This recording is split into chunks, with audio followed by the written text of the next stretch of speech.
আসসালামু আলাইকুম বন্ধুগণ। হযরত শাহজালাল রহমতুল্লাহ আলাইহি ও তার সফর সঙ্গী ৩৬০ জন আউলিয়ার সিলেট আগমন ইতিহাসের একটি অন্যতম ঘটনা। হযরত শাহজালাল রহমতুল্লাহ আলাইহি ও তার সফর সঙ্গী ৩৬০ জন আউলিয়ার কারণেই সিলেটকে ৩৬০ আউলিয়ার দেশ বলা হয়। আমরা আমাদের আজকের পর্বে যাচ্ছি ৩৬০ জন আউলিয়ার অন্যতম সফর সঙ্গী হযরত শাহ বদরুদ্দীন আউলিয়া রহমতুল্লাহ আলাইহির দরগা প্রাঙ্গণে।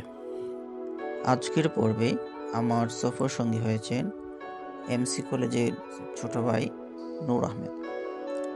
সে আজকে পুরো ব্লগটায় আমাকে সহযোগিতা করেছে।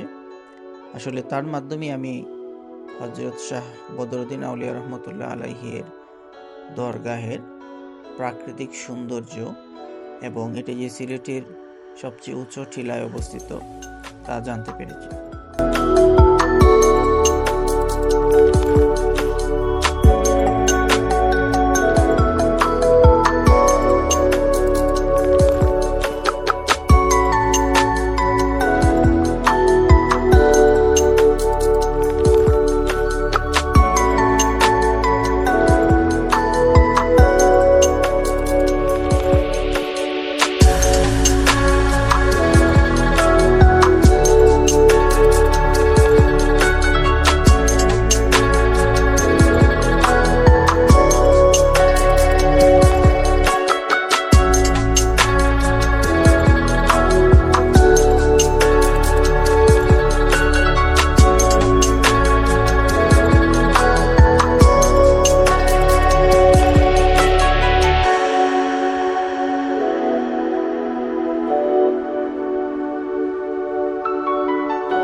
হযরত শাহজালাল রহমতুল্লাহ আলাইহির অনুসারী সফর সঙ্গীদের মাজার বাংলাদেশের হবিগঞ্জ, সুনামগঞ্জ, মৌলভীবাজার, সিলেট, চট্টগ্রাম, কিশোরগঞ্জ সহ বাংলাদেশের বিভিন্ন জায়গায় ছড়িয়ে ছিটিয়ে রয়েছে।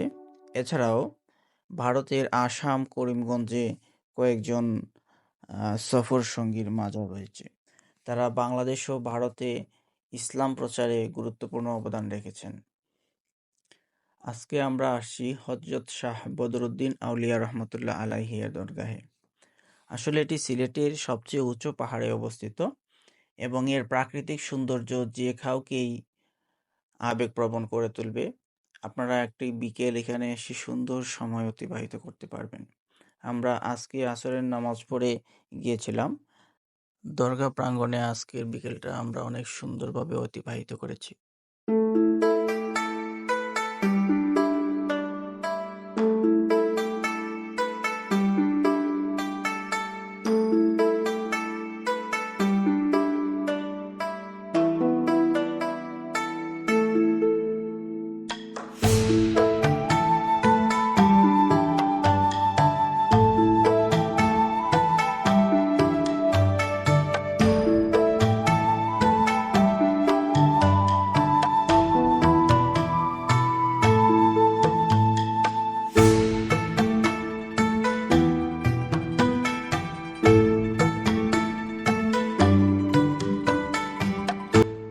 দরগা প্রাঙ্গণে প্রচুর বানর রয়েছে, যা বানরদের খাওয়ানোর দৃশ্য আপনাদেরকে মুগ্ধ করবে।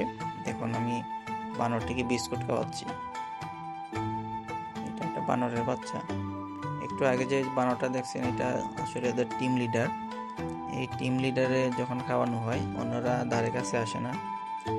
আবার ওইখানে খাদিম সাহেব বললেন যে এখানে বানরদের নাকি আবার গ্রুপিং আছে। এক গ্রুপের একজনকে খাওয়ালে অন্য গ্রুপের বাকিরা আসে না। এই যেটা হচ্ছে টিম লিডার। এই টিম লিডারকে যখন আমরা খাওয়াইছি, আসলে তখন আর বাকি বানরগুলো এর ধারে কাছে আসতেও সাহস পায় নাই।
সিলেটের সবচেয়ে উঁচু পাহাড়ে ঘেরা অন্যতম সুন্দর দরগাহ থেকে বিদায় নিচ্ছি। যাওয়ার আগে আপনাদেরকে আবার সেই লাল পাহাড়টি দেখিয়ে নিয়ে যাব। আপনারা জানাবেন যে দরগা নিয়ে ব্লগিংটা আপনাদের কেমন লাগলো। সামনে আপনারা দরগা নিয়ে কোনো ব্লগ দেখতে চান কিনা তাও কমেন্টে জানাবেন। সবাই ভালো থাকবেন, সুস্থ থাকবেন। আপনাদের ভালোবাসা দিয়ে সব সময় পাশে থাকবেন।